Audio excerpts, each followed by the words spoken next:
आज के इस गहन विश्लेषण में हम एक ऐसी घटना पर बात करने वाले हैं जिसने सच में मुझे अंदर तक हिलाकर रख दिया है। हाँ, बिल्कुल।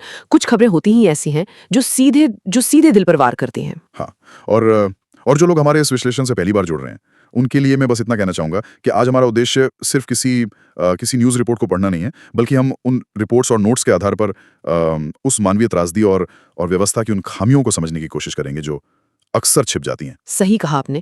मतलब आज हम जबलपुर के जो बरगी डैम है, वहाँ हुए उस दर्दनाक क्रूज हादसे पर बात कर रहे हैं। बिल्कुल।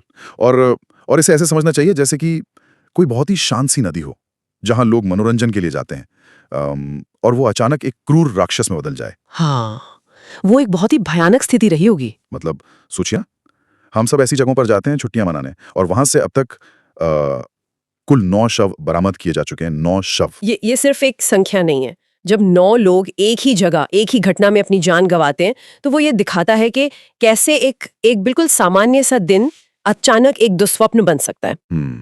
और इसी बात पर मुझे एक बहुत ही जरूरी सवाल पूछना है। मनोरंजन और खुशी के लिए की जाने वाली एक छोटी सी नाव की यात्रा हाँ। इतने बड़े हादसे में कैसे बदल सकती है? देखिए, इसे समझने के लिए हमें उस सिस्टम को देखना होगा जो इस पूरी यात्रा को चला रहा था। अच्छा, मतलब क्रूज का मैनेजमेंट। बिल्कुल। जब हम रिपोर्ट्स देखते हैं तो इसे समाजशास्त्र में नॉर्मलाइजेशन ऑफ डिविएंस कहते हैं। नॉर्मलाइजेशन ऑफ डिविएंस, ये क्या होता है? मतलब गलतियों को या नियमों की अनदेखी को सामान्य मान लेना। जब प्रशासन या प्रबंधन लगातार छोटे छोटे सुरक्षा नियमों को तोड़ता है, जैसे नाव में क्षमता से ज्यादा लोगों को बैठा लेना या उपकरणों की जांच ना करना। और क्योंकि तुरंत कोई हादसा नहीं होता तो उन्हें लगता है कि सब ठीक है। एकदम सही। उन्हें लगता है कि अरे इससे कुछ नहीं होता। राइट। और यही सोच एक दिन उस 9 लोगों की मौत के आंकड़े में बदल जाती है। बाप रे। लेकिन इन 9 लोगों में से एक जो सबसे विशिष्ट और सबसे दर्दनाक घटना सामने आई है, मेरा मतलब है जिसने इस पूरी त्रासदी को एक बहुत ही खौफनाक चेहरा दे दिया है, वो है एक माँ और उसके बच्चे की कहानी। हाँ, वो सच में बहुत ही हृदय विदारक था। मतलब जब मैं वो रिपोर्ट पढ़ी, गोताखोरों को पानी के भीतर एक 29 साल की महिला का शव मिला, और उसने अपने 4 साल के मासूम बेटी को पूरी ताकत से अपने सीने से चिपका रखा था। मतलब मौत के सामने उस ममता ने आखिरी सांस तक हार नहीं मानी। बिल्कुल। ये ममता बनाम मौत का एक ऐसा संघर्ष है जहां उस माँ ने अपनी जान की परवाह किए बिना सिर्फ अपने बच्चे को बचाने की जद्दोजहद की। लेकिन यहाँ सबसे हैरान करने वाली बात यह है कि और यही वो सवाल है जो मुझे सोने नहीं दे रहा, अगर उस माँ ने लाइफ जैकेट पहन रखी थी, हाँ, जो कि डूबने से बचाने के लिए ही होती है, तो फिर उनकी जान क्यों गई? मतलब लाइफ जैकेट का काम ही तो जान बचाना है ना। यही सबसे बड़ा मनोवैज्ञानिक और तकनीकी सवाल है। जब कोई व्यक्ति लाइफ जैकेट पहनता है तो इसका मतलब है कि वो सुरक्षा नियमों का पालन कर रहा है और उसे बचने की उम्मीद है। बिल्कुल, उसने तो अपना काम किया था। हाँ, और जब वो जैकेट भी काम ना करे तो इसका सीधा मतलब है कि मौत पानी में डूबने से नहीं, बल्कि उस पूरे सिस्टम के डूबने से हुई है। मतलब आप ये कह रही हैं कि ये सिर्फ एक प्राकृतिक हादसा नहीं था? बिल्कुल नहीं। ये क्रूज हादसा अब केवल एक त्रासदी नहीं है, बल्कि प्रशासन और प्रबंधन की घोर लापरवाही का एक जीवंत प्रमाण बन चुका है। बाप रे, जीवंत प्रमाण? हाँ, क्योंकि देखिए, जब लाइफ जैकेट जैसे उपकरण भी जीवन नहीं बचा पाते, तो इसका सीधा मतलब है कि प्रबंधन के स्तर पर भारी चूक हुई है। किस तरह की चूक? मतलब क्या वो जैकेट्स खराब थी? रिपोर्ट्स के आधार पर कई चीजें हो सकती हैं, चाहे वो उपकरणों की गुणवत्ता हो या फिर जो सस्ते घटिया फोम वाले जैकेट्स होते हैं जो पानी सोख लेते हैं। अच्छा, मतलब वो बचाने की जगह आपको नीचे खींचते हैं। बिल्कुल। इसके अलावा आपातकालीन प्रतिक्रिया में देरी या सुरक्षा मानकों की पूरी तरह अनदेखी करना, ये सब एक संस्थागत विफलता है जिसे हम इंस्टीट्यूशनल फेलियर कहते हैं।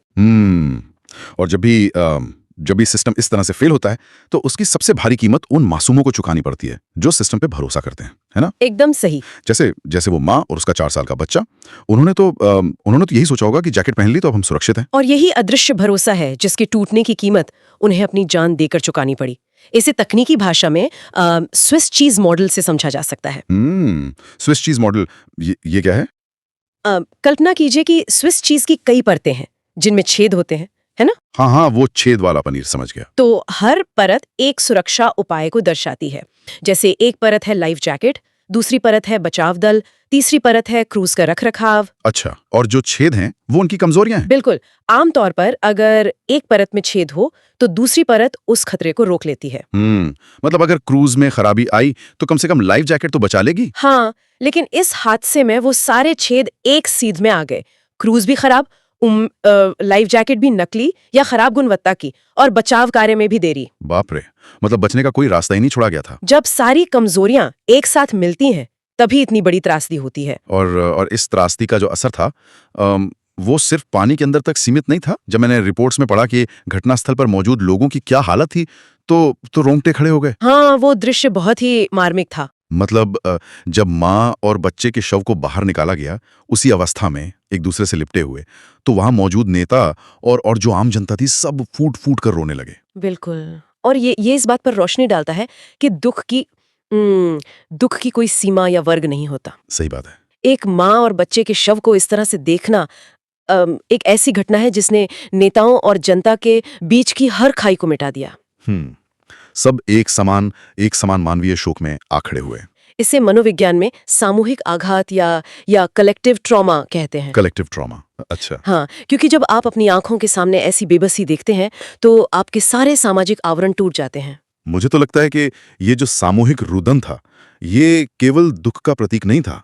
तो आपको क्या लगता है? मुझे लगता है कि ये उस बेबसी का भी प्रतीक था जो एक इंसान किसी भी, चाहे प्राकृतिक हो या प्रशासनिक आपदा के सामने महसूस करता है।